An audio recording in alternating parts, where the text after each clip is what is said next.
A Pen Pixel dominou praticamente todo o mercado de capas de álbum de hip hop na virada dos anos 90 para os anos 2000. E por incrível que pareça, eles conseguiram fazer isso em uma época que nem sequer existia o Photoshop para poder manipular as imagens. Por conta disso, hoje estamos aqui para ser o primeiro canal no YouTube Brasil a contar a história dessa empresa lendária que marcou uma era no hip hop. Então se vocês apoiarem o canal, eu peço que se inscrevam, deixem seu like, se puderem, compartilhem o vídeo.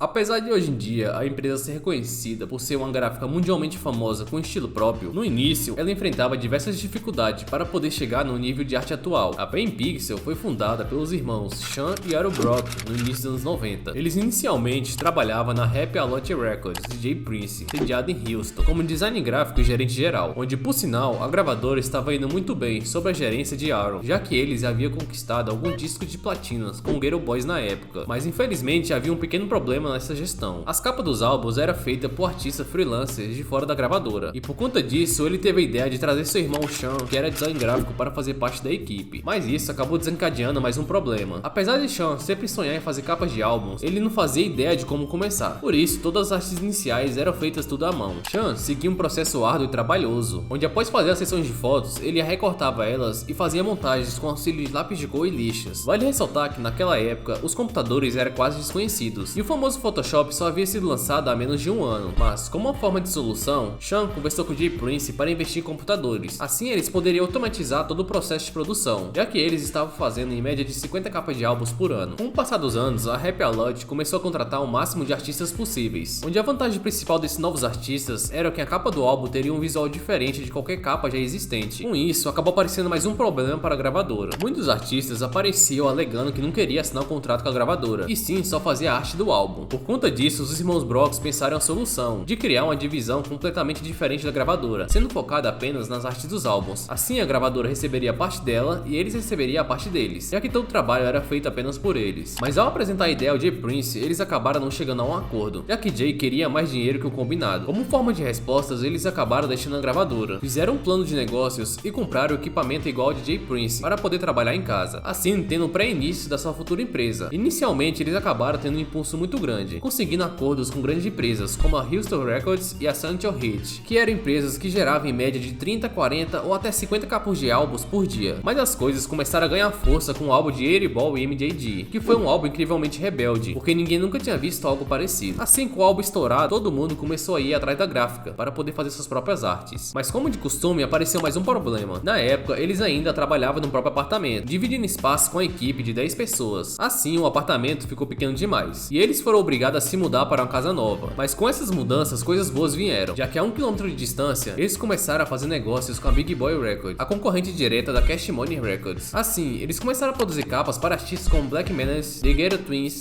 D-Drag e outros diversos artistas underground.